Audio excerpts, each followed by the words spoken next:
Mbe ozui nazalaka muninga na yo te pe na kotikalaka kozala muninga na yo te. Papi Gen tolobela vie makambo nyonso na maboko ya Papi Gen tolobela vie Papi Gen émission kitoko oyo il faut kolandaka mpona kopesa makambo yango toyebisi bino ke nazalaka muninga na yo te. Ça ne va pas non. Ngai Shela Mputu nazalaka muninga na yo te. Papi Gen tolobela vie Ngai Shela Mputu nazalaka muninga na yo te. Papi Gen tolobela vie Yo Brondo nazalaka muninga na yo te. Pe na kotikala pe kozala muninga na yo te. Papi Gen tolobela vie Gumu chuchu supu nazalaka muninga baninga tango kokie Papi Gen tolobela vie Papi Gen tolobela vie. Yo je saute pas. Nazalaka moninga na yo te. Ngai se Beniko popo lipo kuluti ya baleki. Nazalaka moninga na yo te. Pe na kotikala kozala moninga na yo te. Papi Gen tolobela vie. Mister Siatoul nazalaka moninga na yo te. Papi Gen tolobela vie. Est-ce que nga naza moninga na yo? Toza baninga na bango. Tozalaka baninga te. Zaza totikala kozala baninga. Ambro Jenny, Papi Gen nazalaka moninga na yo te. Papi Gen nazalaka moninga na yo te. Papi Gen c'est impérateur Modogo Jaffa ko faire des Finchman. Papi Gen tolobela vie. Est-ce que naza moninga na yo? Nazalaka moninga na yo te. Est-ce que naza moninga na yo te? Papi Gen tolobela vie. Papi Gen tolobela vie.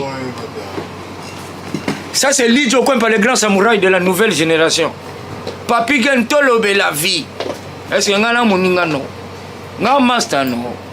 Nga mata no. Papi Gen tolobela vie nde. Nazalaka moninga na yo te.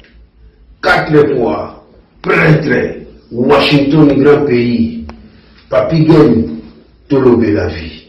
Solas Kantous Papi Gen omoniango José de Londres Sida Bilele. Nazalaka moninga na yo te. Papi Gen moi je suis pas ton ami hein. Mara moninga no te di bayuma wana 1 euro na poche obeta masola 1000 euros ke badi nazalaka moninga na yo te. Papi Gen yo ebite azalaka moninga na biso te. WS Production Willy Sionga. WS Production Willy Sionga. Chers amis, to pesi binombo te partout, boko disposer encore battant, ya kolanda biso boye na tolobela vie officielle. Merci na bino nyoso oyo bo disposer ka battant. Ceux qui nous abonnés na biso te, il est grand temps na lobaka. Bon, n'est-ce pas pona tolobela vie pona une bonne part. Oyo muto boto la ote. Voilà. Awa toyokaka. Soko bengi biso toyokaka. Alors là nazo yamba Moussali na Nzambe moko. Un peu compliqué. Les fous de Jésus. Bato baebi kombo ana je crois ba mona mais lelo sikoyo ayebi na tolobela vie. Auti Allemagne yaza musika aye poto solola.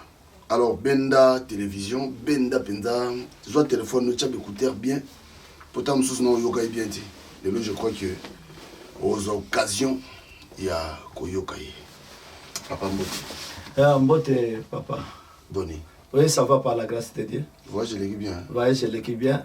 Ça arrive vraiment à souci na yato lobela vie. Ah oui. Il y a mon na katia vie. C'est comme bon ezali. Ah ouais. On l'invite quand on s'ali moi non, ça va. Nzamba pesi biso makasi tokutana. Bon. Le quoi toujours toye moi vacances, to profiter to lobela vie. Yeah. OK. Tous en a Papi Gen, to pambola ko Yesu Masiya pe to pambola bande ko nyonso ba Hollande. Ba kozali baku ya Hollande biso.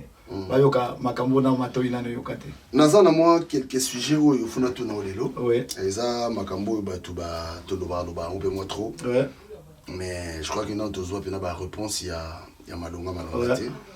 Déjà le temps au bandia on go bina par la grâce de Dieu. Est-ce que c'est normal temps où tuni ça va faut baga par la grâce de Dieu? Oui, parce que par la grâce de Dieu souffle mal au besoin bimana munoko. C'est par la grâce de Dieu que na otambola. Eza na makasi na bisote, eza na makasi na moto loba toujours alobi na Colossiens chapitre 3 verset 17 abelo kono soto kosala to sala on kana kombo na ye yango to tchaka c'est par la grâce que to so vivre ce qui ngolo ezate to vivre peut-être. OK, voilà.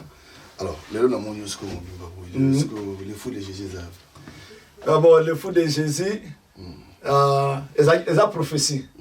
Ce que lelo na se révéler pe na batba mona ngai ba mona ke lelo na se révéler baka saka teke na zalaka fungana lakisa baonde lolenge bango bazalaka po bango bakanisa so baza devant l'éternel avec l'église na bango bazo ganga bazo kasa ke nzamba yoka mabondeli na bango orke rien nzamba mona bango baza ba fu yango alobai na ngai lata o lakisa bango lolenge nini ngana mona bango mais lelo ko na yeto lobela vie amo siko na milakisi ba mona ngai parce que na yeko lobela vie so na tikali kana prophétie ndenge na bomba maka ba omona ngande tipe na za fu ya solo mais orke na za normal ala kisa ba onde lolenge bazali voilà ce que makambo yo lobaka déjà tout ba na watoki mali malembe mambo yo lobaka ozwango apesa contradiction to ezalaka uchaka libaya bon biso to za ona pona kopesa bon moyi c'est-à-dire papi bato bateya ki biso bauta na catholique ba pasteur mingi lelo zo mona ba bimela ba catholique ba yena ba protestant ba nzambe malamu ba yena ba armée du salut mais en réalité bateya ki biso bible selon papier bazaki na molimo mosantu te petit lelo bazape na molimo mosantu te bato bateya biso ka bible o ba sala ba église ba na molimo mosantu te parce que so bazaki na molimo mosantu faut pas kota na kati ya révélation ba comprendre la parole de Dieu mais ti lelo bato te ya biso ka écriture. Or que le écriture est bon, écriture est quoi peut se battre pour moi, pour écriture ou autant que prophétie. Il faut pas passer explication à prophétie pour jouer bon moi. Mais ça selon ma comité. Mais ma comité on a bon bazo tanga. So yo mutabengi au papi. O le muto na yebi o mais muto mutabengi na kombo na mboko ba vraiment muto ayebinga. Mais muto abengi au papi, soit ta mona kayo, akutana na yo mais ayebi te parce que connaître quelqu'un, il faut faire na muto wana. Moni bayeba na mutu te po lelo yeba na mutu solo ile na yebite omona ka ye mo yebite bango ba mona nzambe bayoka ka ye me ba yebite tango baloba na biso que mon peuple périt faute de connaissances. Oui. Pourquoi me quand expliquer biso pour batu ba sotanet dans Congo comment avenir mo tout à l'heure à la place aux alliés l'église là sur mi balé à la place tout ça. Ouais. De ça avenir mo rose à la 4 et 5 églises batu ba semble la trop mais baso ba non mon peuple périt faute de connaissances. Mais aussi qu'est-ce qui se passe? Parce que bateau bazote ya bateau bazana no babiki sami na lilobate. Moto il faut pesa bon il faut lilobana le pesa yo bon moi. Omoni parce que l'homme donnera seulement ce qu'il a. O ngana zana mo yango na opesa. C'est-à-dire ngai siko na opesa bino na oto ya bino nzambe nga nzamba ngo nga mona salela ngaite. Yango zo mona soko yebisika chrétien ke oza occultiste. Ba chrétien ba lobana oza or que Dieu mo za occultiste. Nzamba oui nzamba za occultiste. Baye siko côté ya bango bon bino boya na ba sujet na bino na kati église bango bayo ka ba sujet na bino pour ba bloquer bino malam mais or que Dieu occulte l'église nzamba na biso ko lingo bonde la kota na chambre na yo kanga porte c'est ça occulte c'est-à-dire ngai fona za na communion fraternelle na nzambe nanga mais auto mona na église bazo ganga tout ça c'est eza ba comédie nzamba za punata mais lelo chrétien na zolo baboué na ba pasteur mini na lo ba ke na za occultiste parce na aucun sens négatif. Omoni or que Satan ça le côté. Nous surtout Satan ya n'ont pas bananaye, azo n'ont pas nzambe. Omoni donc le mot occulte le baka muto azo bonde na kati ya chambre na ye. C'est ça occulte. Nazo bonde la parce que na za alliance na nzambe nanga ma bonde le nanga muto akoyi koyoka ngote. Mais le loso ebisika chrétien que ça occulte, occultiste. Balobi aza mutamisala mabe. Omoni place va dérouter bango. Or que base d'un chrétien, il faut à occulte. Donc prière na ye faut za nakati ya chambre. Ba pasteur ne sozo mona batongi ba église na ko poser une question. Parce que baza ba commerçant, baza ba agent ya diable. Oyo bango bazote ya bango l'église yango te bango basala na occulte. Tango baza na ba chambre nord na bango ba bonela tata na bango Satan. Kuna ba benga ke Satan te kuna ba benga ke grand maître. Mais so ba l'église ba ko mala mino faut to chasser Satan, faut to lier ye. Omoni bazo sanga na psychologie na bato po bayebi que mon peuple périt faute de connaissance. Mais biso bato toza na connaissance na ko chasser Satan na chasser pour nani. Mais na chasser pour nani. Donc yo ko chasser Satan. Mais mabena malamu ezakati na biso muta okabula mwa zate. na comprendre te pardon fona no kena malembe pardon mabe na malamu eza kati na mutu moko akoki kolongola mabe kati na ye te mutu moko mpe akoki kolongola malamu te mais tala donc na bien ne babengana Satan chaque dimanche on eza mabe baza ba ignorant donc faut pas obenga Satan mais Satan obenga Satan faut Satan c'est la connaissance Satan yaka aye l'esprit a cotiso eloko moko siko eloko wana badi ko convaincre yo que ça malamu siko eloko wana ko sala nini kotinda nzoto yeke doko kweya siko nzamba alobi ke ba peuple nanga bazo zanga bazo kweya pona kozanga koyeba or que ceux qui pensaient mauvaise ye kati na yo mtoza na connaissance il faut zongi sangol ba ke ngai na mwana nzambe eloko na koyi ko sala ngote exemple na pese exemple ngana za pasteur naza na bana na okambate na kati église na bana Satan yesu ko kote yanga bi o monite mwana onenga za pepe na yo linga ye ozo comprendre siko ngai lokola na yebi ke aza mwana nanga il faut yebisa Satan no ngana ko sala ngote pa aza mwana nanga omoni connaissance na za nango ezotinda nga siko na répondre Satan oyo zo loba nanga tant que enfant de Dieu na ko sala ngote obien muta ko isi god na ye na moni na liboso il faut na lokotango na benga ye na ba mon frère tala god ko isi omoni mais la bango te vrai couple ko na tika piaka na palais na kuti mbongo na ke na non c'est-à-dire connaissance faut être dominé maman tangela biso na Deutéronome chapitre 30 à partir du verset 14 à 15 alobi nganzambe na tie liboso na yo mabe na malamu na tie liboso na yo kufa na vie alobi me nganzambe na tindi yo pona est-ce que Satan mutaye ko chango nzambe mutatie kufa nzambe mutatie vie nzambe mutatie atie mabe atie malamu alobi menga nzambe na tindi yo pona malamu moni siko tango bino bozo chasser Satan mais Satan mutayo tambusa mokilo siko bino so bo chasser donc bozo ba ke mokile su esuki parce que soki le Satan ba lié ye et loko mona mokilo ko tambola lisusu te parce que mokilo epesa maki epai na ye Satan zali première personne oyo ayaki ko vivre na mokilo na mabele la première personne qui est descendue sur la terre c'est Satan avant basala mboto Satan fandaki na mabele de millions d'années. Siko yo muto basali yo lelo ye lobi oya ko lier Satan au chasser yo. Dans le lieu aride. Mais lier aride des années. Ba monde muto basaba lier aride. Oh, mais oui. Na bien donc des agao to kangi Satan deux a foko. Eza foko. O kangi ndenge kuto banana ko kangi ndenge. Oh. Papa. Yango moni biso tozui ngolu nzamba pesi biso ngolu. Satan c'est une femme. Satan c'est moi aussi. Satan c'est moi aussi. Satan c'est un esprit, Dieu aussi c'est un esprit. Ça c'est la révélation. Satan c'est un esprit, moi aussi je suis un esprit. Mais quand tu sais que tu as nzoto oyezali, nzoto ya mwana mobali. C'est-à-dire oyezali lamba na lati, yango mte kanyinga. Donc omoni nzoto ebota mai pa mama na ngai. Mais molimo ezakati lange ebota mai pa mama na ngate. Omoni ebota mai pa mama na ngate. Donc Satan c'est un esprit, ça c'est la révélation, mais dans la doctrine nous disons que Satan c'est une femme. Pourquoi? Nzoto c'est pour Satan. Bible à lobby, Colossiens chapitre 3, Yogane Colossiens à lobby. Colossiens chapitre 3 à partir du verset 1 à 3. Yogane Bible tout temps na po batuma baka zo banazo lobazo lobazo tanga pe Bible était. Nzamba lobby ni. A lobby soko lingo zala mwana na nzambe fotala ga likolo. Kotala na sete. Soko Colossiens chapitre 3 à partir du verset 1 à 3. Colossiens chapitre 3 du verset 1 à 3, j'ai lu la parole.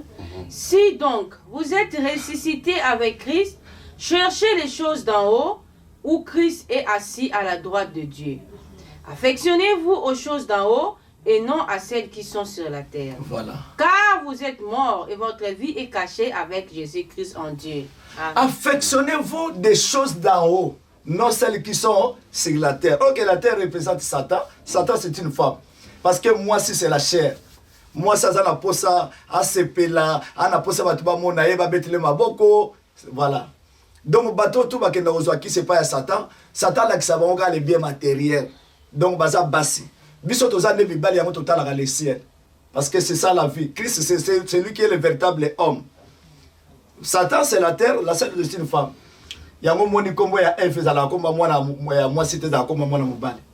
Eva za komba mwana mobali. Comme Eva za mwana mobali za mwana moi cité. Oh mende ba biso basala Adam et Eve. Adam mobali, Eve moi si yo biso Eva za mwana mobali ndé. Bon bosko Adam za nani. Adam aza esprit oyo utaki likolo ya kota la kati ya nzoto. Balobi l'homme quittera son père. Omoni mobali awute pa ya tata. Nzoto oyo basalaki na mabele ute pa ya mama. Ba siko mobali ayeko kota na nzoto ute pa ya mama. Nzoto wana ute pa ya mama yango ba obenga ngo mwasi. C'est-à-dire la terre. Omoni l'homme quittera son père et sa mère. L'homme awute pa ya tata, la chair ute pa ya mama. Mobali ya koti kati bango mibale bakomi moto moko. Nzoto wana siko mobali ya koti yango ba obenga ngo mwasi. Donc à Ève ce n'est pas le nom d'une femme. Omoni Ève eza comme mwana mobali ezolakisa ke sorti de la terre. Ye wana nde Ève. Nde na oto lobaki Satan, ye wana ndazaka Ève parce que yaza le bien matériel. Omoni yango mo lelo ba passer bate na ba fête. Mais tant baloba na biso ke nzamba saki deux personnes. Siko eza bongote. Bible a komi bongote. Yango na lobi ki wana eza prophétie. So na lote leo ndoto, eza ndenge na lote te ndenge koleka. Il faut siko mutu aza na sagesse apesa yo explication. Vous expliquez biso na basi. Bon, la prophétie ndenge to omona le lote na kati ya église. Qui est Caro dans za Caro lobi ngai yo.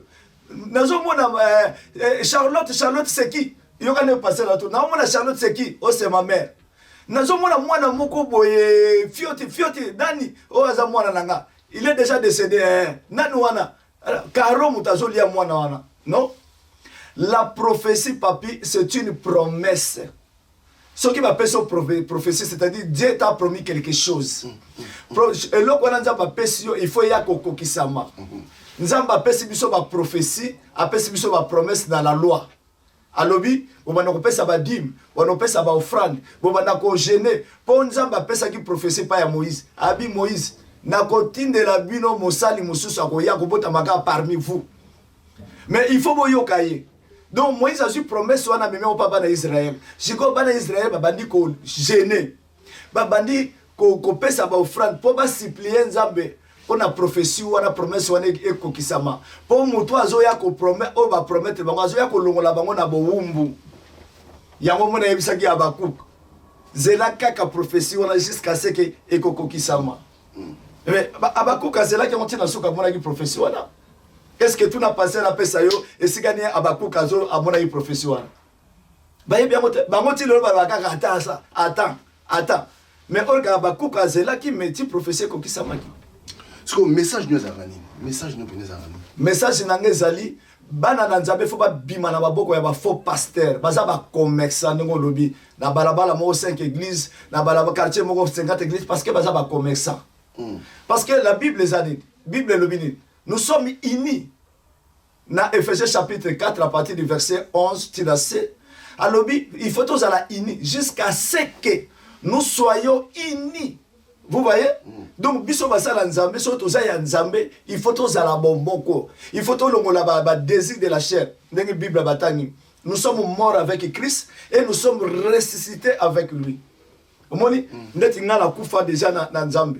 Donc, biso pona biso liwa, première résurrection c'est le cas. Vous voyez? Les autres c'est la enlèvement. C'est-à-dire, mutu soko monie ba pasteur, zo monaye, ba bien yo so église ezaye.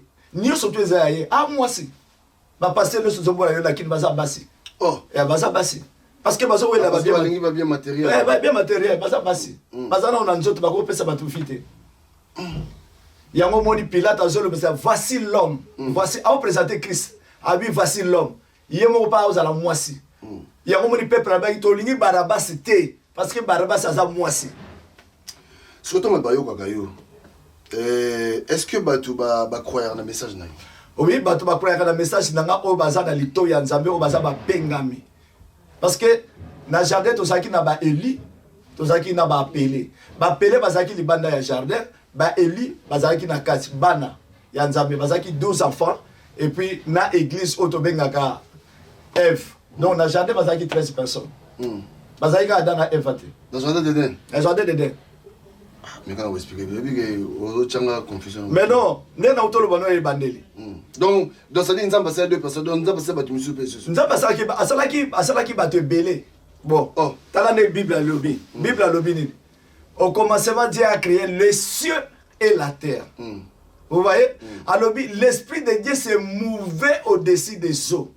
wana eza écriture sikoyo soki na bino apesa yango explication na ebandeli molimo na nzambe ebandaki kotambola likolo ya peuple likolo ya nation likolo ya tribu nzambe alingaki azwa moto ya koaporte kombo na ye omoni donc les cieux bazalaka mibali la terre bazalaka basi omoni parce que Yesu a expliqué biso yango na Matthieu chapitre 19 à partir du verset 3 mama otangela biso yango mais yoka nde bible alobi Matthieu 19 verset 3 Matthieu 19 verset 3 oui. Je lis la parole Les pharisiens l'abordèrent et dirent pour l'éprouver, est-il permis à un homme de répudier sa femme pour un motif quelconque? Il répondit, n'avez-vous pas lu que le Créateur au commencement fit l'homme et la femme? Au commencement, le Créateur fit l'homme et la femme. Mais c'est quoi Genèse chapitre 1? Au moment où la Genèse chapitre 1, au commencement, Dieu créa les cieux et la terre. Genèse chapitre 1, le verset 1. Au commencement, Dieu créa les cieux et la terre. La terre était informe et vide. Entre Jésus et Moïse, pour Moïse, vous avez Genèse, vous la vérité. Confusion. Si vous avez la Bible en français, vous avez la siliki. Alors, vous avez la Bible, c'est compliqué. Et ça n'a pas contradiction. Mais parce qu'il y a une révélation.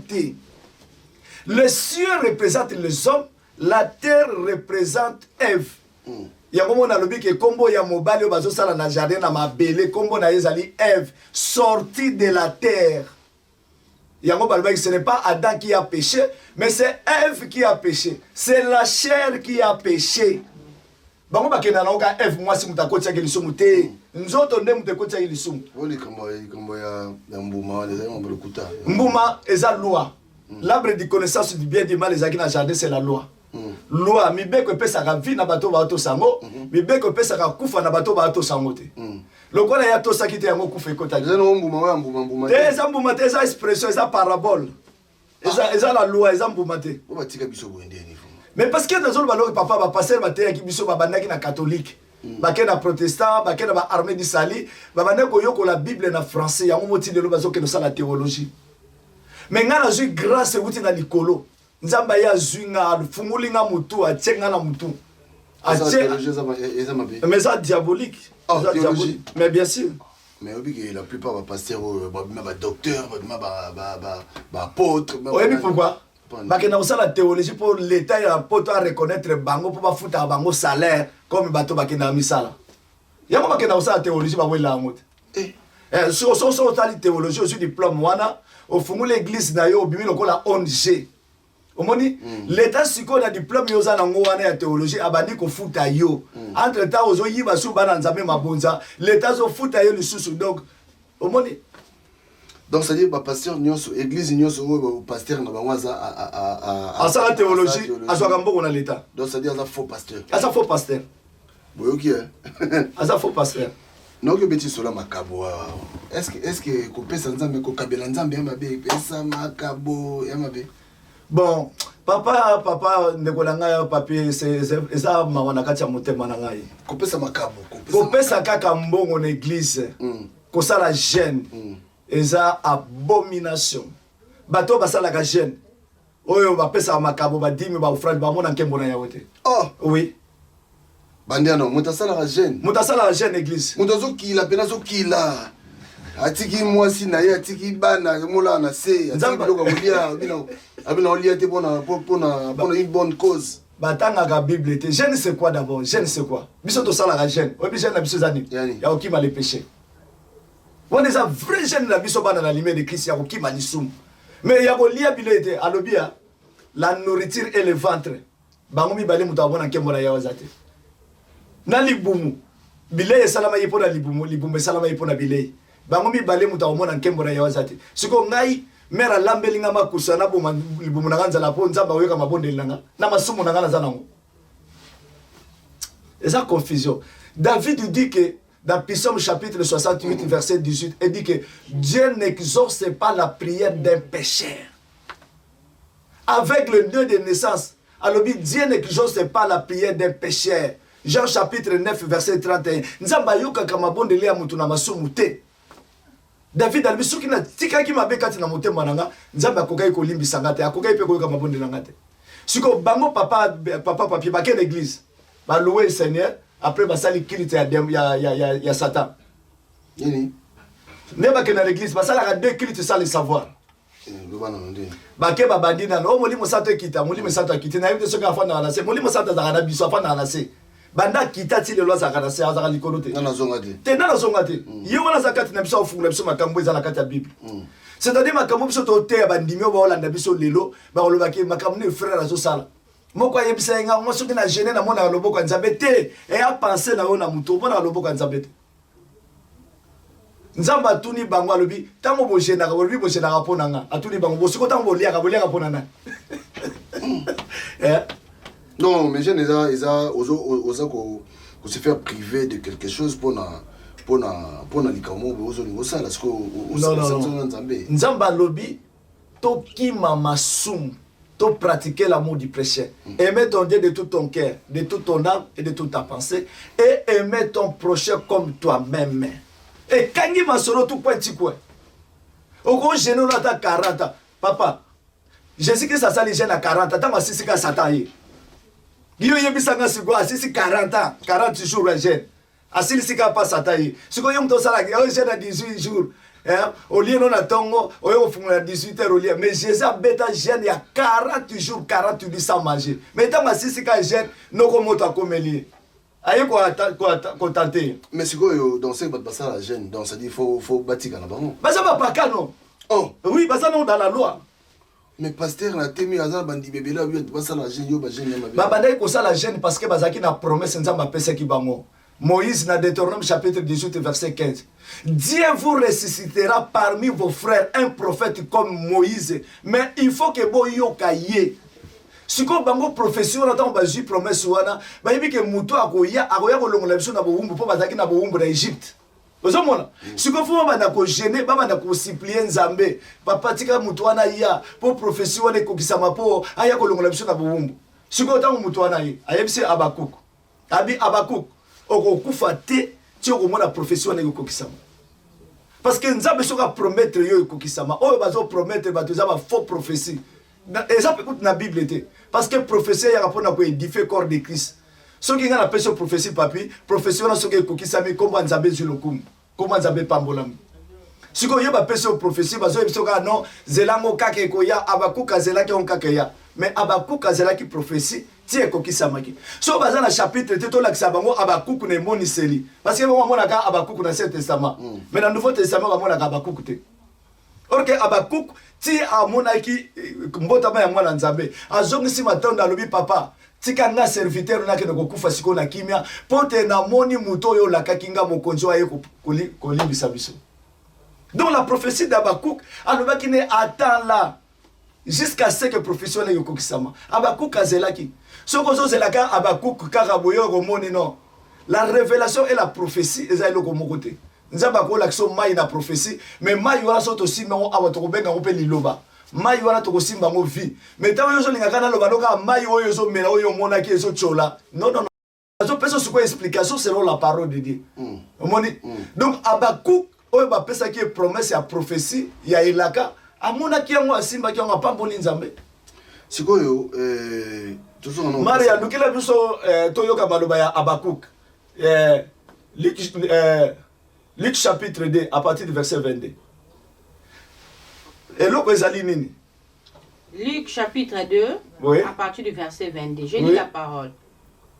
Et quand le jour de leur purification furent accomplis, oui. Selon la loi de Moïse, Joseph et Marie les portèrent à Jérusalem pour les présenter au Seigneur. Suivant ce qui est écrit dans la loi du Seigneur, tout mâle premier-né sera consacré au Seigneur. Et pour offrir en sacrifice 2 tourtelettes ou 2 jeunes pigeons, comme cela est prescrit dans la loi du Seigneur. Amen. Et voici, il y avait à Jérusalem un homme appelé Siméon. Voilà, cet homme était juste et pieux. Il a donné la consolation du Pardon, maman. Kuna na Ancien Testament babengaki Abakuk. Siko fo ya na yene moni c'est la tika so Abakuk te. A changer siko parce qu'on est à siko l'explication. Siko yoka maloba zoloba. Abandi ko yebisa nzabe promesse au pesa nga na moni yango na saisir. Tokei maman. Et voici, il y avait à Jérusalem un homme appelé Siméon. Cet homme était juste et pieux. Il attendait la consolation d'Israël et l'Esprit Saint était sur lui. Amen. Il avait été divinement averti par le Saint-Esprit qu'il ne mourra point avant d'avoir vu le Christ du Seigneur. Alléluia. Il vint au temple poussé par l'Esprit et comme les parents apportaient le petit enfant, Jésus pour accomplir à son égard ce qu'ordonnait la loi, il le reçut dans ses bras et bénit Dieu. Et il dit, maintenant Seigneur, tu laisses ton serviteur s'en aller en paix selon ta parole. Car mes yeux ont vu ton salut. Voilà. Ok, maman. Salut que tu as préparé devant tous les peuples. Lumière pour éclairer les nations et gloire d'Israël, ton peuple. C'est bon. Au moins, ce qu'on dit qu'elle est dans l'Ancien Testament pour les prophéties, on dit qu'elle est dans l'Abakouk. Au y a un monde qui s'est levé dans l'Abakouk. Au moins, il faut que tu aies la profondeur de cet esprit à expliquer. Au moins, il y a beaucoup de choses on a des combos des prophéties. Mais dans la révélation, comme on a des cimé. Alors, c'est pour le Seigneur tu ne mourras jamais. Attends cette prophétie. Attends là, jusqu'à ce que cette prophétie ça va s'accomplir. Donc, Abakouk a commis mon colo, c'est la prophétie, promesse en Zambé. Pour ça, il a beaucoup faté. Si Jésus t'a envoyé combattre Israël parce que bana Israël ne soit premier ne va concentrer dans le Seigneur. Parce que n'engia pour moi va premier en Égypte, va premier ni ne soit Israël va comment qui aille. Si Jésus tant que le premier né, va y combattre Israël. Si yes meilleur zaki na ndako Abakouk, azaki na ndako. Esprit memi pour y ko sa prophétie wala. Tant que moi la simbe la maboka alabi Seigneur, laisse maintenant ton serviteur aller se reposer en paix parce que mes yeux ont vu ta promesse. Au moins, la loi est au témoignage. La Bible le dit à la loi et au témoignage. Il y a un moment bango, batikala na bambongo, na ba jeune pour bazana la loi. Ba kotikala ko mona lobiko jamais. Il faut sur la loi qui est la prophétie. Oya na ngone moni c'est qui est la grâce va pesa yo explication pour la vie. Musala to so sala lelo ngo. Et puis ça va tout souba qui na l'église, ba bika ba na problème na bango. Exact grâce papa. Trouver solution. Ah ba to lobela le royaume des cieux. To lobela kutu guérison te. Pour Lazare ba c'est que ça ya kufa na ikaka. Omoni lelo so ba o biki na malaria lobi malade ku mususe goya. Mais Jésus Christ a yaki ko somba biso na nzoto te po nzoto eza nemi na ngali boso za nzoto. Et de mina ngali boso za mutaza pepe na ngate de mina ngali boso za nzoto. Iye c'est la terre ana posa sepela. Yango moni ba basi nyoso okota na église na ba meshi na mutu. Ngana benga o mayebo. Mais balo ba yebi nzambe. Mais biloko na ba tutsa na bon meshi ça lisumuté. Et ça lisumuté parce que lisumu est la meshité. Mais le problème est zala na bango parce que ba longoli image ya nzambe o ya tchaki kati na bango ba kezo image ya ba démon ba lati. Mais bazoli nga ba adorer nzambe. Or que les loko bango ba tchela mutu bazo ko adorer Satan. Omoni? Si ko bango bazo ke l'église na biloko ya Satan nzoto. Bozo chercher Satan na biloko ya Satan nzoto. Donc baza malade. Il faut tomber bango na CNPP. Yeah. Yo zo confusion tout. C'est ça la grâce. Je sais pas yo tcha confusion na Israël. C'est un pas. Donc pour na yo ba tu bako ke na église. Mais église bâtiment n'existe pas. Mais ce que ba tu mususu baga refuge na bango kimelo na bango ezalaka église. Ce que yo epsi ba tu ke non ba ke na église, ce que ba ke na. Bon, au moins basimba rappelle David disait que nazalaka ne 50 ans na ke na ndako tata. Ça c'est la loi. Nzamba tonga ki ndako na la loi. Maman, Matthieu, Tosimba des Écritures, hein? Matthieu chapitre 21, verset 13, Tosimba na Jean chapitre 2, Oyoka écrit Salomi. Alors il détruisait ce temple. Vous avez fait de la maison de mon père une maison de voleurs. Matthieu 21, le verset 13. Oui. J'ai lu la parole. Il leur dit, il est écrit, ma maison sera appelée une maison de prière. Oui. Mais vous en faites une caverne de voleurs. Okay. Une caverne de voleurs. L'église, ils ont une caverne de voleurs. Bon, il y a un diable qui pas moulabino. Bon, pèse offrande de Abel. Bon, pèse offrande de ce qui est Jacob. Vous voyez? Ils ont dépouillé bino parce que ils ont bassi. Ils ont les biens matériels. Jean chapitre 2, le verset 19. Oui. Jésus leur répondit, détruisez cet homme. Non, pendant le verset, pendant la 13, la Bible nous dit, la Pâque des Juifs était proche. Oui. Et Jésus monta à Jérusalem. Il trouva dans les temples le vendeur de bœufs, de brebis et de pigeons. et le changèrent assis. Ayant fait un fouet avec des cordes, il les chassa tous du temple.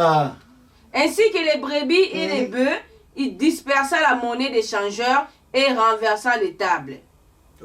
Et il dit aux vendeurs de pigeons, ôtez cela d'ici, ne faites pas de la maison de mon père une maison de trafic. De trafic. Donc l'église est là, banda quoi trafic. Bazolinga ba yebisa que soko pesi nzambe, nzamba ko pambulo rien.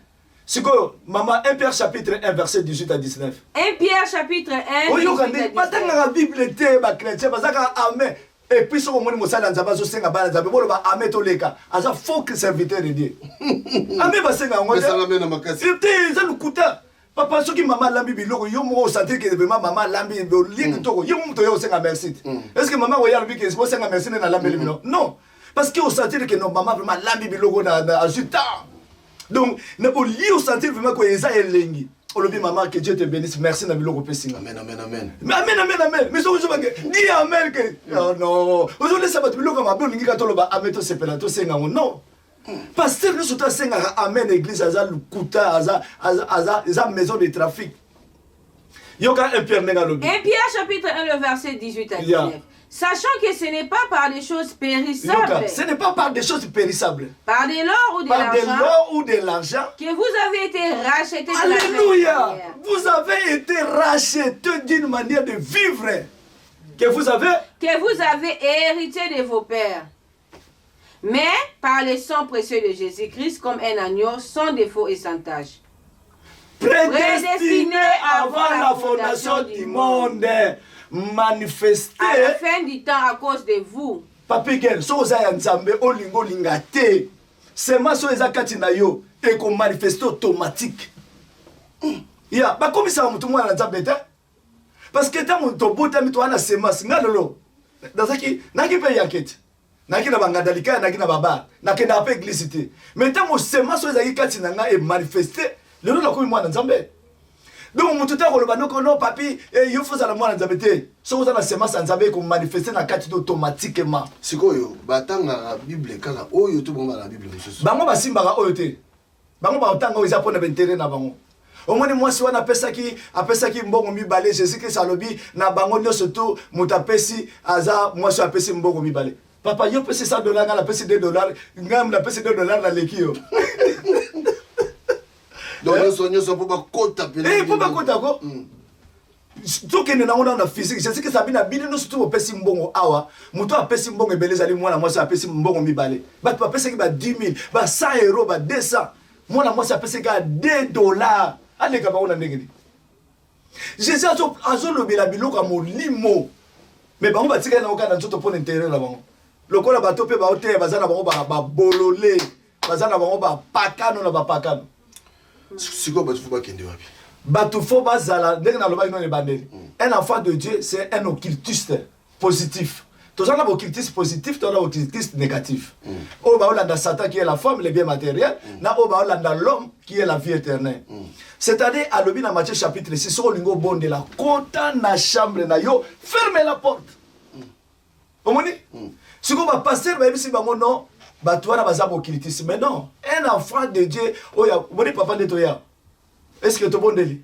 Mais ba bon deli nanga na salle dans la chambre nanga, yango za ko accompagner nga et accompagner pe mission tozo sala.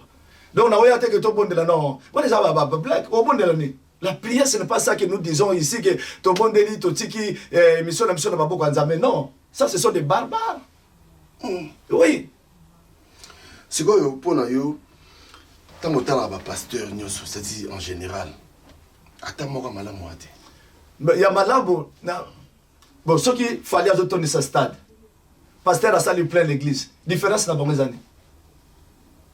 Il y a bisanga siko. Pour bango tout ça il a Satan. Satan m'a appelé ça bango le pembana. Asala 500 bandi mais l'église et l'église est appelée ya so comme ça. Non, c'est une femme. Aso sala la bilo. Na chambre na ya aso belle la grand maître na ye. Tant qu'il y a une église, voilà Dieu. Moni bango pe kuna baza amen. Satan mo kilo mutata musangui. Apocalypse chapitre 12 verset 9. Papa Gen, nzamba kiti saka Satan de millions de Apocalypse chapitre 12 verset 9. Je lis la parole. Et il fit précipiter les grands dragons. Les serpents anciens. Appelés les diables et Satan.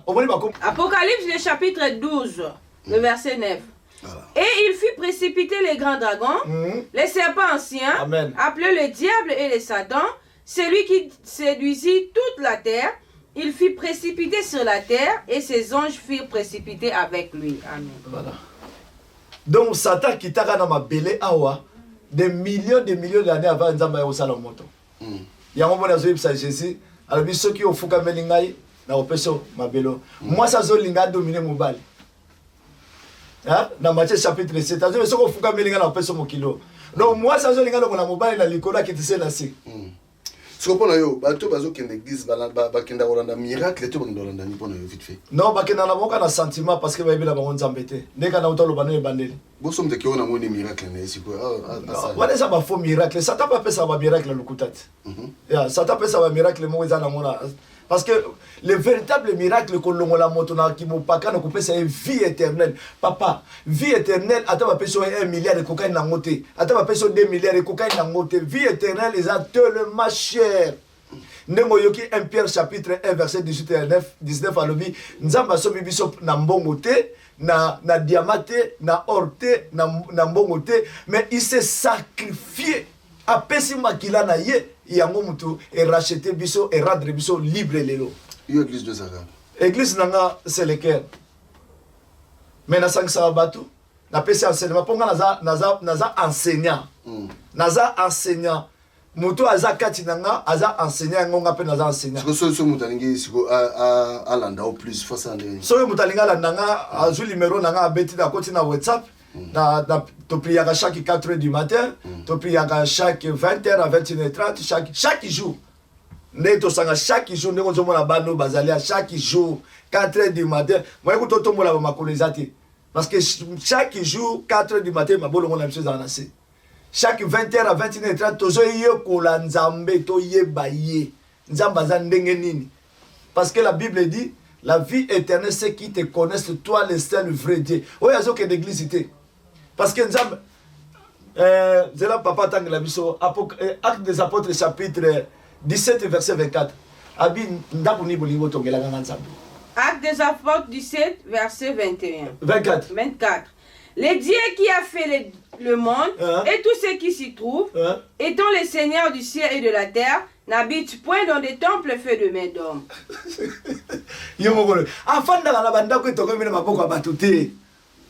Donc, il faut que quelque part en a raison. Mais oui, c'est mon frère. Aïe, bien, n'a pas CP Mbote Sigazali. N'a pas de papa Ali, mais ne surtout pas ça. Quelle grâce. Aïe, bien, c'est mon frère. Donc, c'est qui est mon balobaga. Mais oui, il a raison, tout ça, pour la gloire de l'éternel. Non,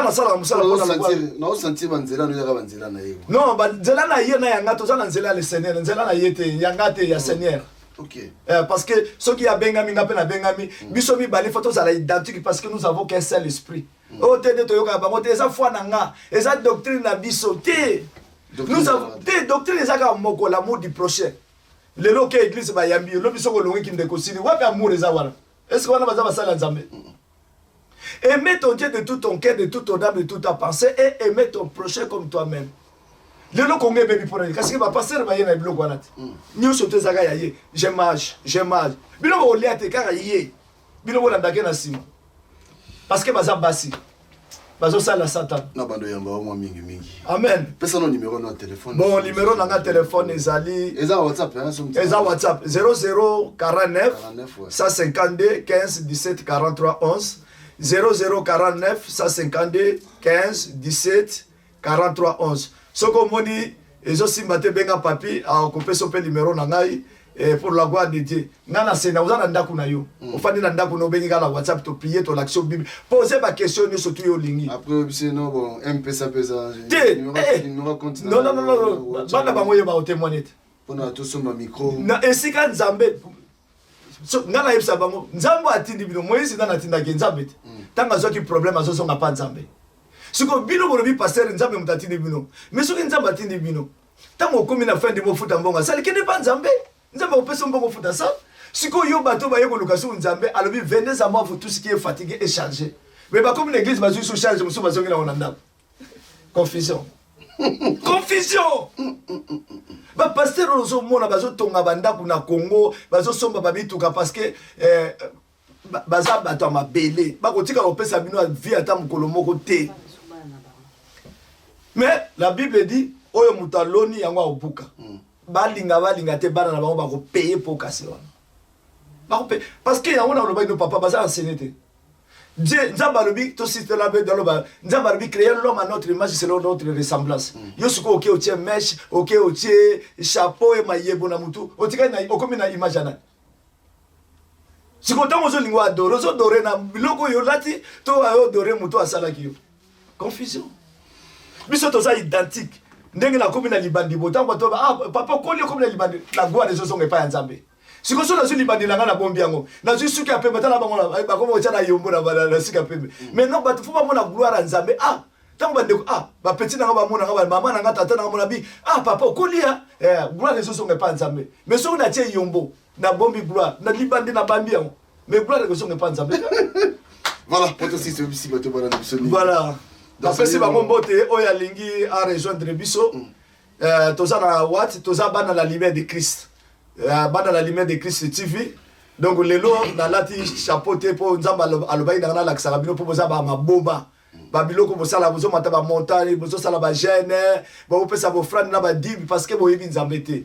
S'il vous plaît mes frères et sœurs, boya kozwa enseignement, sagesse Nzamba tchekat nebiso, naza plus que Salomon parce que celui qui est à moi c'est Jésus-Christ Nazareth. Nzamba pambola bino oya sibisa, oya za na sema sa Nzambe.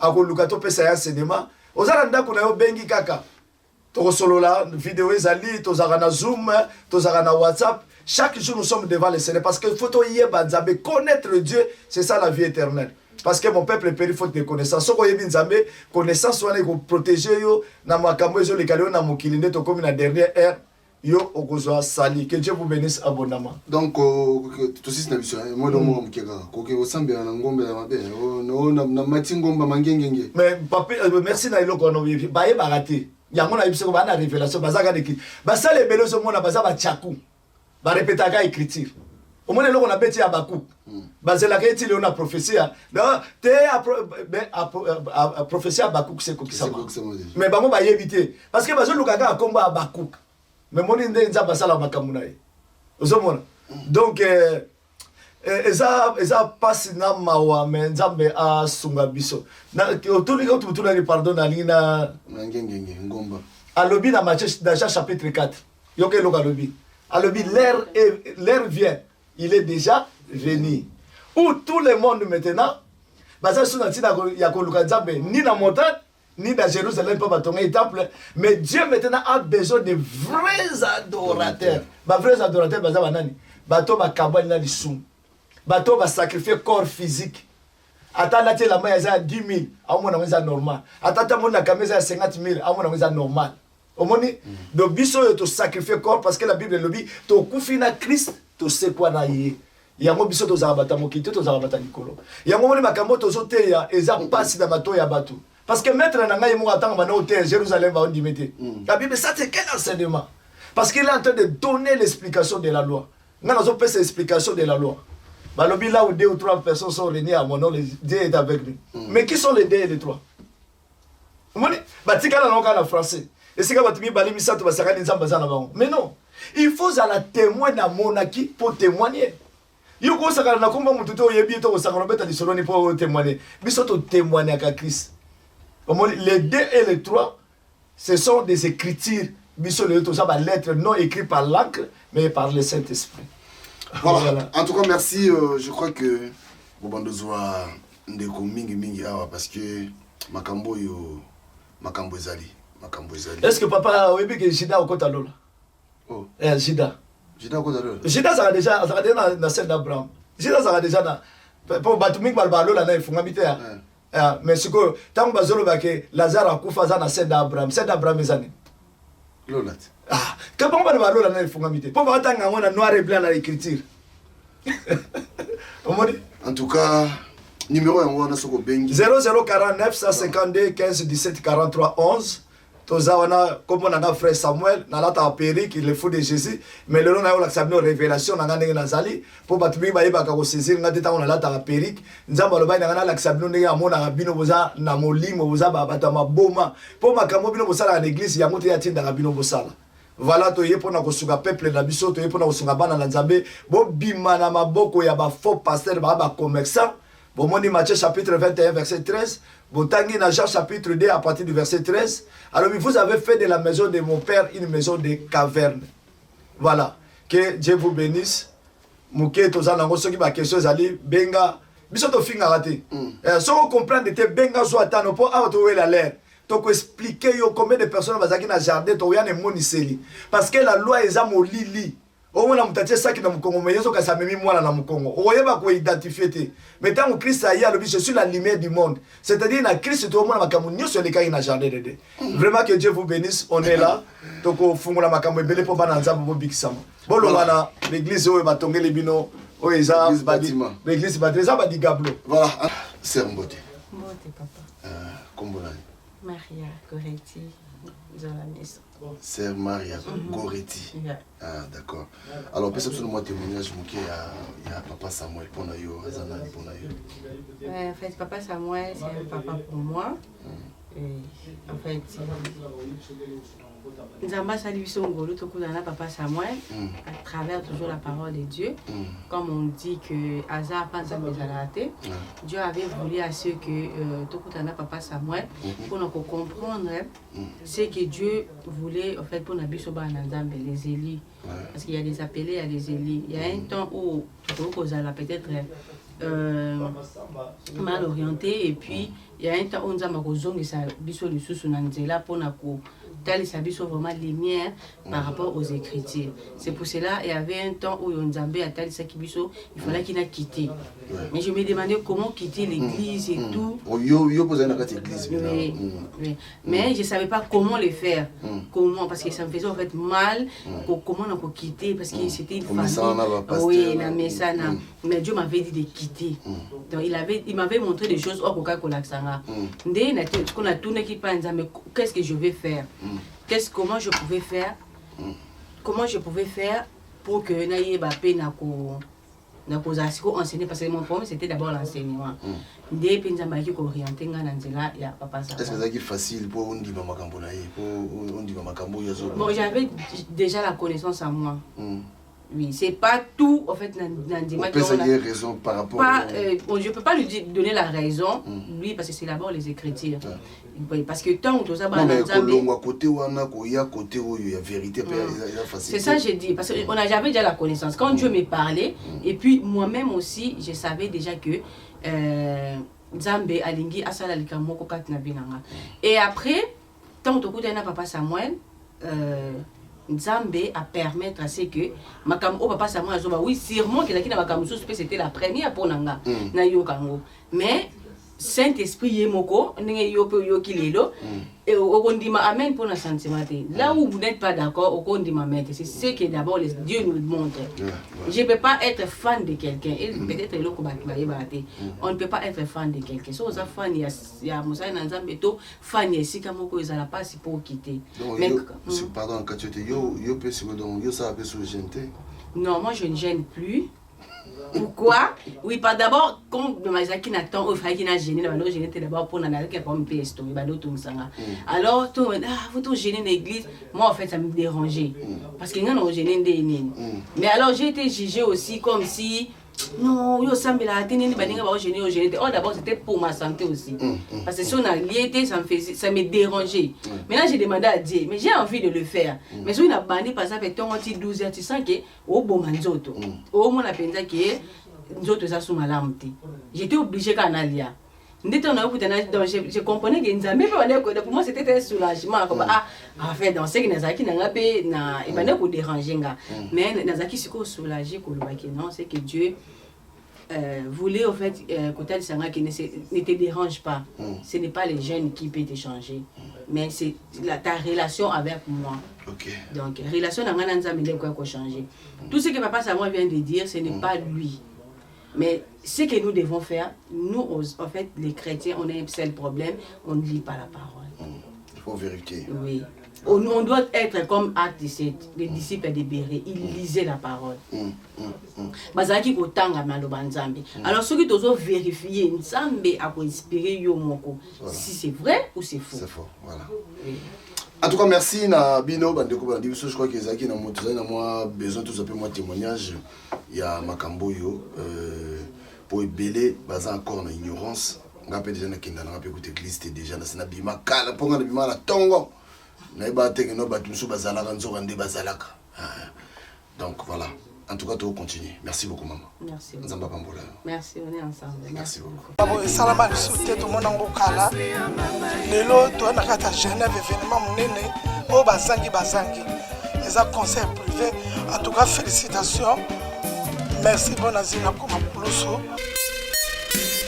Elle était toujours amoureuse de son mari. Mais son mari c'est qui? C'est Papa Wemba Levé Mayasi, père son âme. Nakomi kolota nalelaka nabanzaka mawa avalopindi tour d'Europe nalobi kanda te zuwa te eske nafiki moto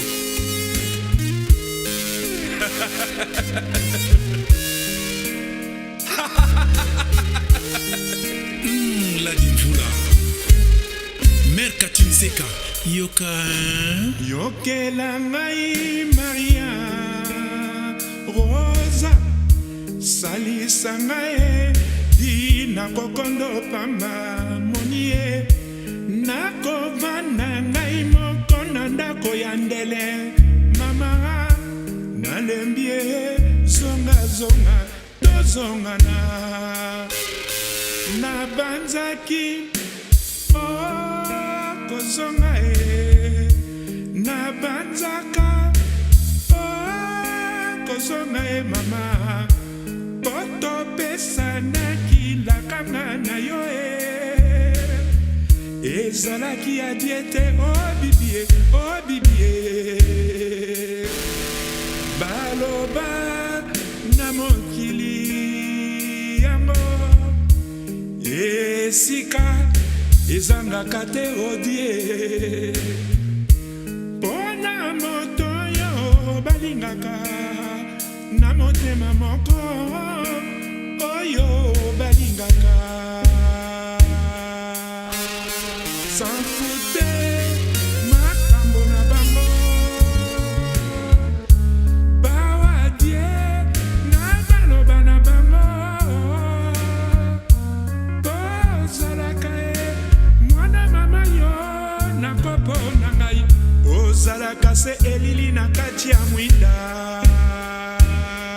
Adonai Lukulu Oton Lukulu Edoka ungu na Genève yoka kanda te zuwa te moto na moto akipe makambo na ye Chris Apera de Switzerland eske na fingi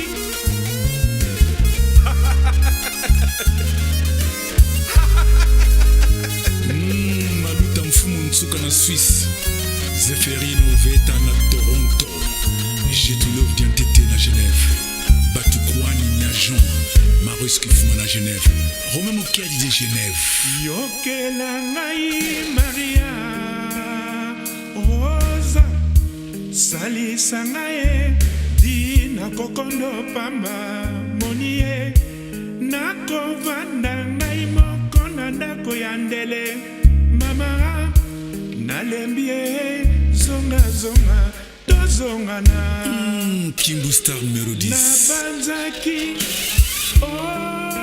kozonga nabanzaka kozonga mama potopesanaki nakanga na yo ezalaki adie te obibie baloba na mokili yango esika ezangaka te odie mpona moto yo balingaka na motema moko oyo balingaka sans foutre makambo na bango bawadie na maloba na bango bazalaka mwana mama yo na popo na ngai ozalaka se elili na kati ya mwinda. Merci beaucoup.